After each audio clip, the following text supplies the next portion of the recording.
relevant points? What are the relevant points? What is the exact meaning of it?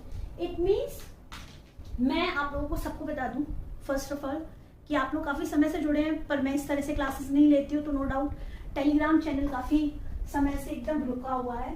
तो Telegram का आपका जो link है वो आपको डिस्क्रिप्शन बॉक्स में मिल जाएगा, तो प्लीज़ ज्वाइन इट। क्योंकि अगर कोई भी इंपॉर्टेंट इन्फॉर्मेशन भी होगी या यहाँ पे जो भी वीडियोस होंगे वो कोई पीडीएफ इंपॉर्टेंट शेयर करनी होगी तो वो मैं टेलीग्राम पे करूँगी। Is that clear? तो आप लोग टेलीग्राम से ज़रूर जुड़िएगा। Another thing is that you must know what is the exact timing. Ma'am video की टाइमिंग क्या होगी?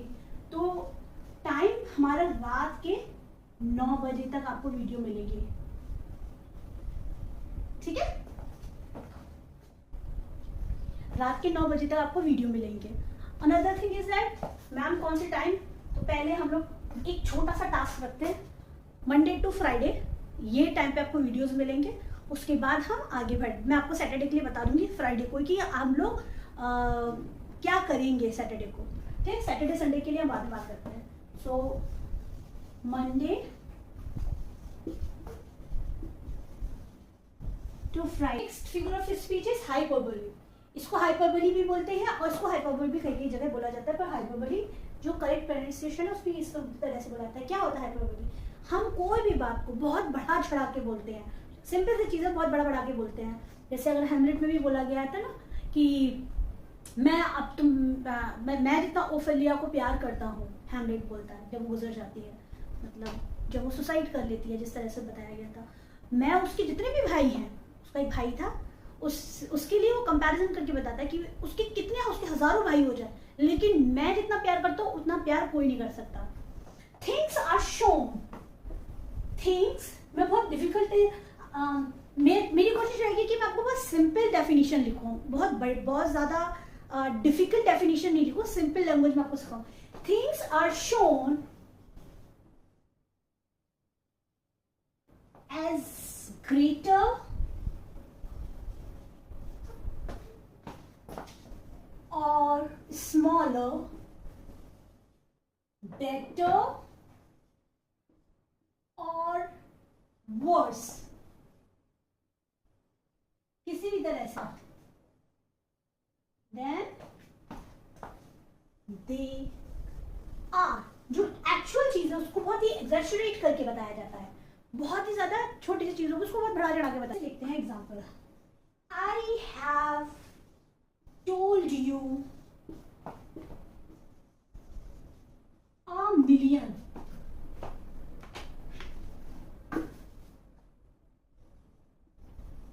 a million मैंने क्या किया? तुम्हें बात को करोड़ों बार समझाया। कोई वजन करोड़ों बार समझा सकता है किसी को? करोड़ों बार। पहली बात तो आपको सीखना पड़ेगा डिजिट्स कितने होते हैं, 1 करोड़ में कितने डिजिट्स हैं, पता होगा आप लोगों को, नहीं है तो गिन लीजिएगा। I have told you a million times. It means यहाँ पे एम्फसाइज किया जा रहा है। किस चीज को एम्फसाइज किया जा रहा है? कि मैंने सैकड़ों बार, हजारों बार तो बोलेंगे, करोड़ों बार मैंने तुम्हें एक बात को समझाया। कोई भी बात हो सकती है, स्ट्रेट करो उस बात को, बहुत साधा, बहुत तरीके से कहा जाए कि अपनी बात को कहने के लिए बहुत उसको एम्फसाइज कर रहा है कि मैंने तुम्हें करोड़ों बार समझाया है। क्या समझाया? God knows. She wept. She wept ocean of tears। Ocean of tears? Do you know what is the difference between sea and ocean? Do you know exactly know difference between sea and ocean? वो कितना रोए, इतना रोए, इतना रोए जितना ocean है। Ocean means महासागर है, महासागर, समुद्र नहीं है भाई, यहाँ महासागर की बात हो रही है। इतना कौन रोता है? नहीं, आदमी भी रोते हैं, कोई भी रो सकता है, पेरेंट्स भी रोते हैं, बच्चा रो सकता है, और रोना चाहिए। इमोशंस को जब भी आप कोई चीज़ फील करते हो, आपको उसको अपने अंदर ज़्यादा देर तक नहीं रखना चाहिए, क्योंकि अगर आप ज़्यादा समय तक अपने अंदर कोई भी इमोशन को बांधे रखते हो, ऐसे सोचते हो कि नहीं मैं नहीं बताऊंगा, मैं नहीं रहूँगा, लोग क्या सोचेंगे, मुझे कमज़ोर समझेंगे। प्लीज़ लोग क्या सोचते हैं कोई फ़र्क नहीं पड़ता है, लोग आपको कमज़ोर समझते हैं कोई फ़र्क नहीं पड़ता है। सबसे पहला first relationship I must say through this video मैं आपको बताऊंगी, सबसे पहला रिश्ता आपका आपकी ईश्वर के साथ हो, अनदर आपके साथ खुद हो। आपको रोने का मन है, आप जाओ, आप अकेले में रो। मैं नहीं कह रही आप सबके सामने रो, और आजकल के टाइम की तरह प्लीज़ कंटेंट क्रिएशन के चक्कर में मत रोने शुरू कर देना। मेरा कहने का सिर्फ एक सिंपल सा अर्थ यह है कि अपने अंदर बहुत ज़्यादा इमोशंस को रखना, ट्रॉमेटिक एक्सपीरियंस का एक समय आ जाता है कि आप बहुत ट्रॉमा झेल लेते हो और आपका बॉडी बताने लग जाता है कि आप किस सिचुएशन से गुजर रहे हो। तो बहुत ज़्यादा इमोशंस मत रखो। अगर रोने का मन है तो अच्छे से रो, चाहे वो लड़की हो, चाहे वो लड़का हो, या कोई बड़ा इंसान हो। अगर कोई रोता है तो उसको बहुत ध्यान से उसकी बात को सुनो और समझो, because that is the best quality of human, कि हम समझते हैं, कि हमें पता है कि हम इंसान हैं, हम वो नहीं है जो और दूसरे गॉड ने और क्रिएचर्स बनाए उनकी तरह नहीं है। हमारे अंदर इमोशंस, इवन उनके अंदर भी इमोशंस हैं, बहुत सारी जगह देखा गया, लेकिन हमारे अंदर इतनी समझ है कि हमें बहुत अच्छे से पता है। क्योंकि ये मैंने एग्जाम्पल में दिया, आई लव्ड ओफेलिया। ओफेलिया कौन थी? जिन्होंने लिटरेचर पढ़ा है, जिन्होंने बीए में लिटरेचर पढ़ा है, जिन्होंने एमए में लिटरेचर पढ़ा है, इवन जिनको थोड़ा भी विलियम शेक्सपियर के बारे में पता है, उनकी ट्रेजेडीज हैं, जो 4 इंपॉर्टेंट ट्रेजेडीज हैं, हैमलेट, ओथेलो और मैकबेथ एंड किंग लियर। ये जो 4 ट्रेजेडीज हैं, उनमें ये सबसे इंपॉर्टेंट ट्रेजेडी थी, जिसमें ये 2 ही सिर्फ इसमें मेन लीड एक्ट्रेस थी, जो मेन लीडर थी, फीमेल्स थी। एक ओफेलिया थी, एक जर्ट्रूड थी, if I am not wrong. और उसमें जो ओफेलिया थी वो प्यार करती थी हैमलेट से। जो हैमलेट जब ये गुजर जाती है, क्योंकि सुसाइड कर लेती है, इसकी फादर अनफॉर्चुनेटली गलती से हैमलेट के थ्रू उनकी हत्या हो जाती है। तो जब ये उस गम में होती है, और हैमलेट भी नॉर्मल कंडीशन में नहीं होता है, वो डिसीजन मेकिंग के वो बहुत ही प्रोक्रेस्टिनेशन वाली सिचुएशन में होता है। वो रिवेंज भी चाहता था, लेकिन रिवेंज ले भी नहीं पा रहा था। वो बार बार क्या कर रहा था, वो बार बार अपनी जो उसके डिसीजन थे उसको बार बार पेंडिंग में डाल रहा था। तो एक ऐसी सिचुएशन इस बच्ची के लिए आ जाती है, क्योंकि ये उससे कनेक्टेड थी। किसी से कनेक्टेड होने से पहले 100 बार सोच लीजिए कि वो इंसान आपके लिए कितना अच्छा है या नहीं है। फॉर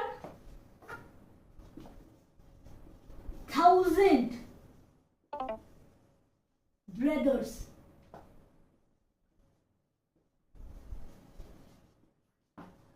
मैं ओफेलिया से प्यार कितना करता हूं? 1000 ब्रदर्स से भी ज्यादा करता हूं। अगर मैं गलत नहीं हूं तो उसका एक ब्रदर था, उसका नाम मुझे याद नहीं आ रहा है, लैरेटस नाम था या कुछ नाम था, जो मैं अगर गलत नहीं बताना चाहती। पर ये यहाँ पे अपनी इमोशन को हैमलेट ने इस तरह से क्या किया कि मैं कितना प्यार करता हूँ, मैं उसके हजारों भाइयों से भी ज्यादा उससे प्यार करता हूँ। तो ये क्या है? हाइपरबोली है।